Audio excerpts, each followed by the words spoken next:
Hi అండి, అందరికీ నమస్కారం అండి. ఫ్రెండ్స్, మనకి ఇప్పుడిప్పుడే మరొక ముఖ్యమైన అప్డేట్ అయితే రావడం జరిగిందండి. అది కూడా ఈఎంఐ కట్టే వారందరికీ కూడా ఆర్బీఐ భారీ శుభవార్త అంటూ ఇప్పుడే మనకు ఒక బ్రేకింగ్ న్యూస్ అప్డేట్ అయితే రావడం జరిగిందండి. అయితే ఇందుకు సంబంధించిన పూర్తి వివరాలు అయితే మన వీడియోలో తెలుసుకుందామండి. అంటే ఈఎంఐ కట్టే వాళ్ళకు ఆర్బీఐ ఏం చెప్తుంది, ఏంటి అనే విషయాలు మొత్తం పూర్తిగా తెలుసుకుందామండి. వీడియో మాత్రం ఎక్కడా స్కిప్ చేయకుండా చూడండి ఫ్రెండ్స్, అప్పుడే మనకి పూర్తి సమాచారం అయితే తెలుస్తుంది.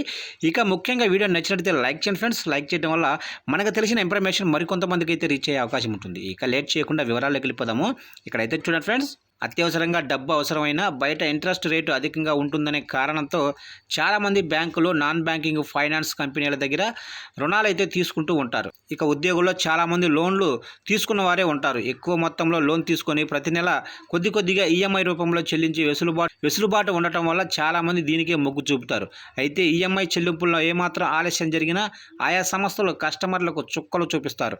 అందుకు వాటికి చెక్ పెట్టేందుకు ఆర్బీఐ రంగంలోకి దిగింది.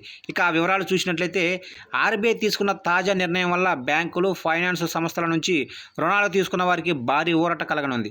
ఆర్థిక సంవత్సరం ప్రారంభం అనగా ఏప్రిల్ 1 నుంచి లోను ఈఎంఐల చెల్లింపులకు సంబంధించి కొత్త మార్గదర్శకాలు అమల్లోకి వచ్చాయి.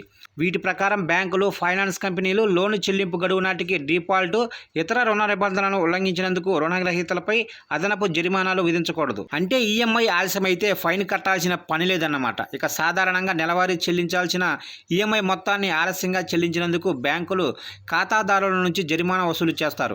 అయితే ఆర్బీఐ కొత్త ఆదేశాల వల్ల ఇకపై బ్యాంకులు, ఫైనాన్స్ కంపెనీలు ఈఎంఐ ఆలస్యంపై జరిమానా, వడ్డీని వసూలు చేయకుండా నిరోధిస్తుంది.